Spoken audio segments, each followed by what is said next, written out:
Is there anything you think that's like that really is key to that kind of your secret sauce for success to be able to, originate, develop, construct, and then own these projects for the lifetime of their operation? Yeah, I wish there were secret sauce. And I think it's sort of an understatement to say that, it takes so many different players and so many different parts to make things happen. We seem like a relatively big company, but I think we still operate like a relatively small company in that, again, we make really strong connections with our teams, and we make sure that people, we call it the solar coaster for a reason. There are ups and downs and ebbs and flows. And, even as recently as less than a month ago, everybody had their eye on California, and all of a sudden California didn't pass their legislation on community solar.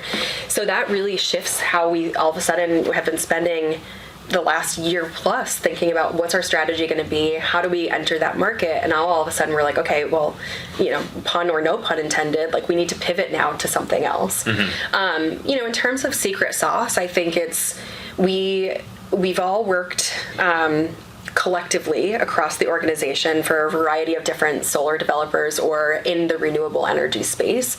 And for as big as it is, it's also really small. I know that even here at this conference, I've bumped into the same person a handful of times, and I'm like, how? There are hundreds of people here. How do I keep seeing the same person? And this is kind of what community solar is like, or working in solar. And so I think we've found the secret sauce is in the people.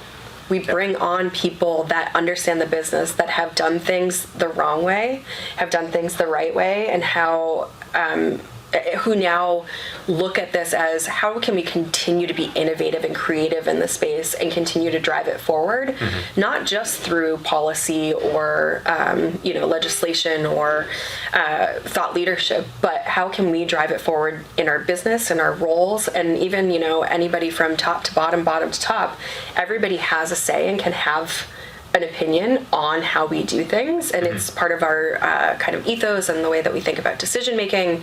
And that's really powerful because somebody can be at the organization for 2 weeks and go up to the CEO and say, hey, Tom, I had this idea, and Tom is like, come sit down, let's have lunch. Very accessible. Yeah, super accessible. And he wants that from people. He wants to hear those ideas.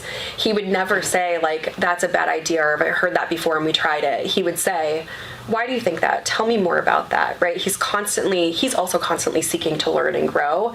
And I think giving that kind of culture, or putting that back into the culture, I guess, and back into our values, is really powerful and speaks to like who we are and what makes us run. Yeah, absolutely. And for you to scale your team so much from 2018 when you joined all the way down and still retain that culture and those people, I think is really difficult thing to accomplish, right? Those things, oftentimes scaling teams and getting the right people there to maintain that level of culture, I think can conflict with each other, right? You have to sometimes compromise, but for sure, for you guys, it sounds like you guys have been able to navigate that and not be the case. Yeah, and it's, I wouldn't say that it's always been easy, right? I think that alongside innovation comes conflict sometimes, right? And there are a lot of tensions on how do you grow? How do you grow sustainably? What do you push forward when you're growing, and what do you leave behind? And how are those things either in balance or in harmony, and or are they in conflict? We employ this strategy called kind of even over. And so it's, instead of saying, it's good thing over bad thing, which is a very obvious choice to make. Do you run into a burning building, or do you go get a fire hose? Like, you go get the fire hose. Like, that's the choice, right? That's no-brainer. But what if it's, do you get a fire hose and you call the fire department? Like, which one do you choose? Probably poor examples.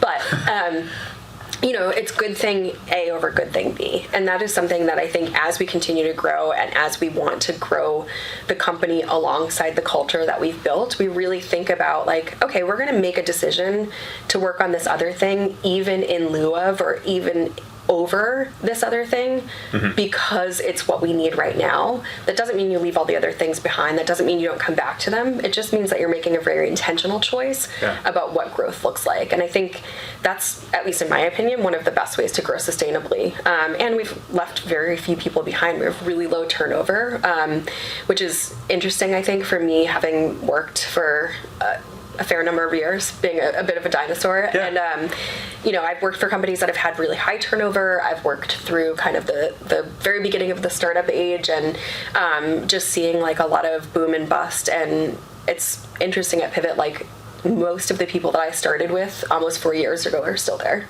Yeah,